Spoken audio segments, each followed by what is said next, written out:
Hi అండి, అందరికీ నమస్కారం. Welcome back to my channel. AP assembly ఎన్నికల ఫలితాల రోజు నుంచే మాజీ సీఎం వైసీపీ అధినేత జగన్ ఎమోషనల్ అయ్యారు. ఇక కన్నీరు పెట్టుకోవడమే తర్వాయి అన్నట్టుగా కూడా మాట్లాడారు. ఏమయ్యాయి సంక్షేమ పథకాలు, లబ్ధిదారుల ఓట్లు ఏమైపోయాయని కూడా చాలా ఎమోషనల్ అయిన సంగతి మనకు తెలిసిందే.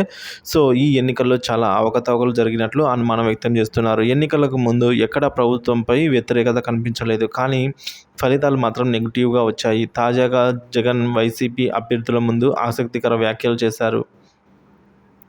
మంగళవారం నాడు తన క్యాంప్ ఆఫీసులో ఓటమి పాలైన వైసీపీ అభ్యర్థులను కలిశారు జగన్. ఈ సందర్భంగా మాట్లాడుతూ పోలింగ్కు ముందు, పోలింగ్కు తర్వాత ఏపీ వైడ్గా రాష్ట్ర వ్యాప్తంగా సర్వే చేయించామని, 17 లక్షల శాంపిల్స్ తీసుకుంటే తమదే గెలుపని తేలినట్లు ఆయన చెప్పారు. మరి సర్వేలో ఇలా అనుకూల తీర్పు వస్తే అధికారిక ఎన్నికల ఫలితాల్లో ఎందుకు ప్రతికూల తీర్పు వచ్చింది?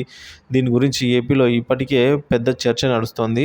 చాలామంది చంద్రబాబు, మోదీ కలిసి ఈవీఎంలు ట్యాంపరింగ్ చేయించారని ఆరోపణలు చేస్తున్నారు. రాయలసీమతో పాటు వైసీపీకి కంచుకోటలా ఉన్న ప్రాంతాల్లో వైసీపీ అభ్యర్థులు ఘోర పరాజయం చవిచూశారు. చరిత్రలో ఎన్నడూ వైసీపీ గెలిచే చోట ఈసారి టీడీపీ, జనసేన, బీజేపీ అభ్యర్థులే గెలిచారు. అది కూడా ఊహించని మెజారిటీలతో. ఇది ఎలా సాధ్యము? జనాలు నిజంగానే వైసీపీ వాళ్ళపై ఇంత వ్యతిరేకంగా పెంచుకున్నారా?